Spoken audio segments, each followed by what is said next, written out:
Olha lá. Opa, aqui, ó. Vale Paraíso. Vale Paraíso. Deu pra ver?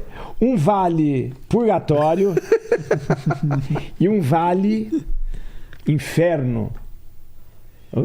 Olha só, hein? Dependendo do que, eu mando você pro céu, Por purgatório. ou vai pro inferno. Depende da conversa, né? Então vamos deixar os 3 papéis aqui. Deixa eu guardar. Se bem que o purgatório já é meio caminho do céu, né? Não tem, se você vai, o purgatório não é uma bifurcação, né? O purgatório você já tá na antessala do céu.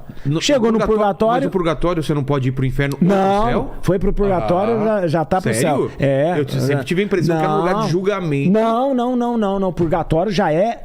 Olha, interessante, falei, porque às vezes a gente fala assim, mas a igreja fala em purgatório. Então, isso que eu ia falar. Interessante. Quando veio. Não sei qual padre que veio aqui. Foi foi o último. A última participação foi o Padre João, não lembro quem foi, que a gente falou sobre purgatório. Aí muitos comentários. Na Bíblia não fala nada sobre purgatório. Fala sim. Tem algum momento que fala assim, sabe o interessante? O purgatório, a gente vê o purgatório, porque muito do inferno, do purgatório, do céu, a gente tem muito por causa da Divina Comédia de Dante. Exato. A nossa visão é aquilo. Não, aquilo é uma visão fabricada. A Bíblia não fala daquele jeito, de maneira alguma. Não, aquela não fala. E depois o seguinte, como que é. E lá, quando você lê a Divina Comédia, você vê Dante colocando os inimigos dele, as pessoas, tudo pessoal nos lugares. Mais inimigo, mais pra baixo. Mais pra baixo, interessante. Eu colocaria o Paquito lá no sétimo círculo, vai. Não vou colocar no nono, mas no sétimo muito círculo. Obrigado. Tô brincando, eu te amo, você sabe, né? Tamo junto. Aí, então, mas essa coisa do purgatório, por causa disso, a religião acabou ficando muito fantástica, né? Ficou parecendo no sentido tipo de fantasiosa, tipo realismo fantástico. E as pessoas começaram a falar, começou a não levar a sério. Muita coisa não se leva a sério a religião, porque a maneira com que as pessoas entendem algumas coisas não é. Primeiro que céu, inferno, purgatório não é lugar, porque não existe lugar. Isso deixou muito bem claro. A Bíblia sempre deixou muito bem claro, e depois Einstein deixou muito bem claro, porque quando você não tem tempo, você não tem, quando você não tem espaço, você não tem tempo. Isso é a teoria da relatividade pura. O tempo só existe em relação ao espaço. Ora, no momento que nós não temos, que o espírito não ocupa espaço, ele não pode provocar tempo, não existe passagem de tempo. Então não existe tempo que ficar no purgatório, o tempo que ficar no céu, porque não existe. Sem espaço não há tempo. Isso é óbvio.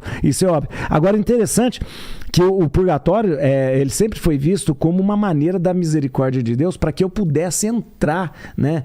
Para que eu pudesse fazer parte dessa convivência com Deus. E aí está muito ligado com a indulgência. Interessante isso. Que era vendida antes. Olha para você ver uma coisa. Quando a gente fala indulgência, a gente fala assim, a indulgência era vendida e tal. Pronto, isso ficou na cabeça da gente e tal. Mas espera aí, a indulgência não existe hoje? Existe.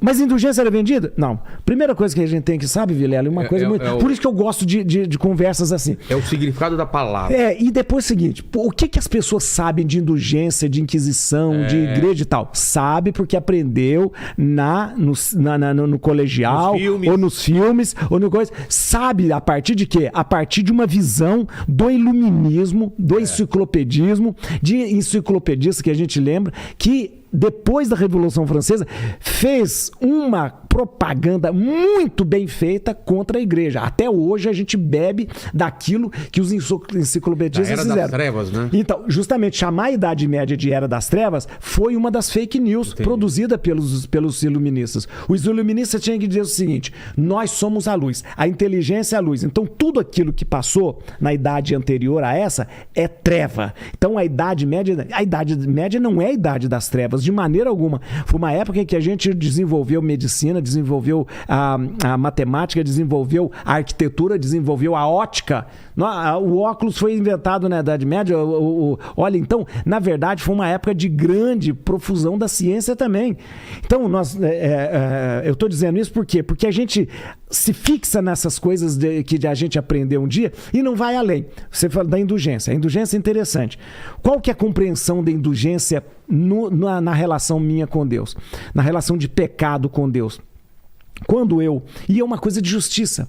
Quando eu cometo um pecado, eu crio uma desordem, não só em mim, mas na sociedade que eu estou vivendo, na natureza que eu estou vivendo. Por quê? Porque é um ato mau que desencadeia algo ruim ao redor de mim. Como se a gente estivesse indo contra a nossa própria natureza. E também, por exemplo, uma mentira que você conta, ela não afeta somente a você ou a pessoa que contou. Ela afeta um ambiente. Matar alguém é mais fácil de entender, porque, claro, afeta a vida de outra pessoa e da família dessa pessoa. Uma calúnia, um ato mau que eu faço, ele cria uma desordem naquele ambiente que eu estou vivendo. Entendi.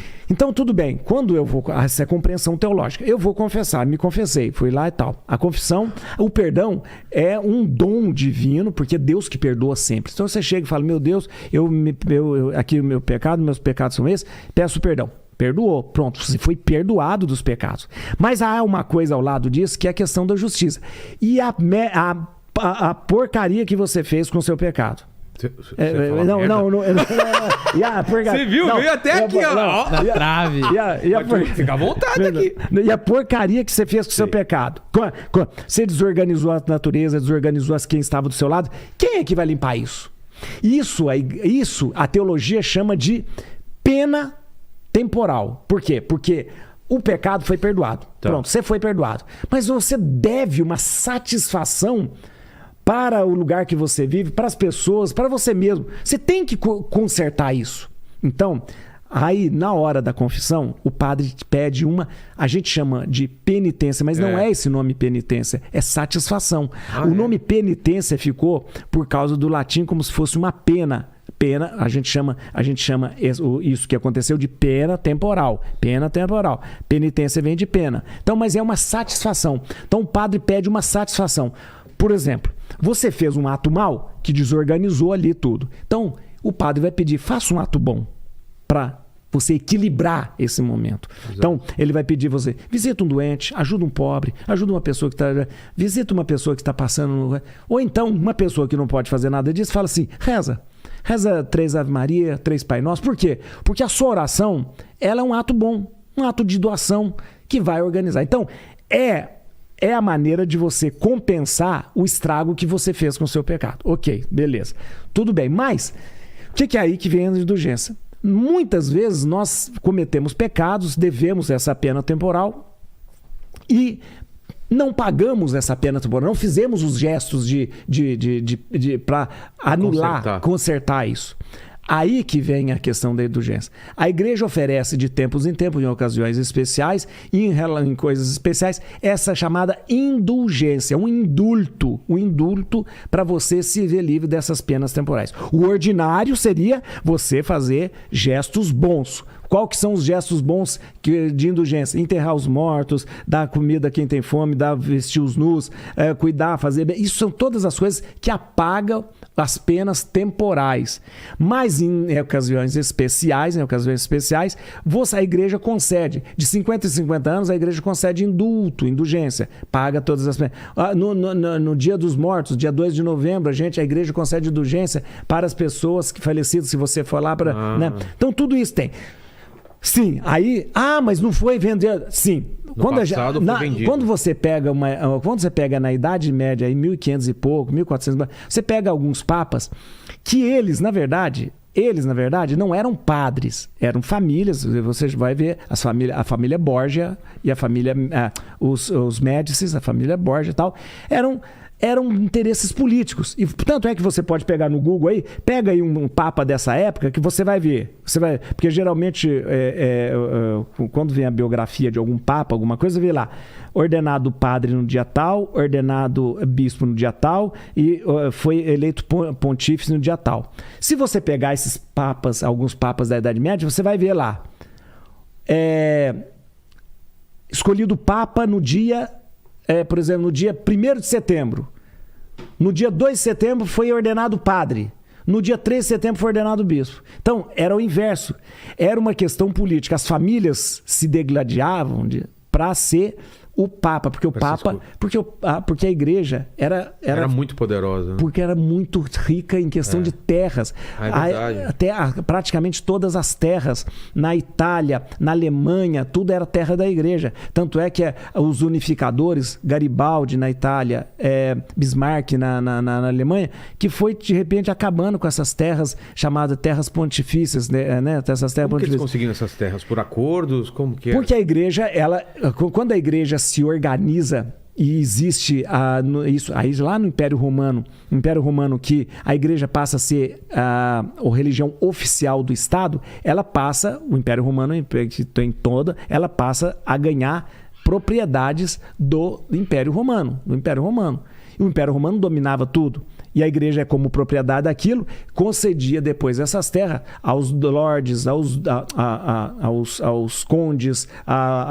Tanto é que esses títulos, conde, duque e tal, era dado pela igreja. Muitos títulos. Não era pelo rei? Não, porque o rei o monarca era o papa. Muitos desses lugares o monarca era o papa. Juntavam as duas coisas. Sim, então, lembra essa coisa da igreja junto? Que foi sempre algo ruim, igreja junto com o poder, horrível. Mas muito bem. Aí, sim, houve sim papas que não tinha nada, por exemplo, um papa chamado Alexandre VI, que era o Papa Borgia, que era o pai da Lucrécia. Ele tinha filhos,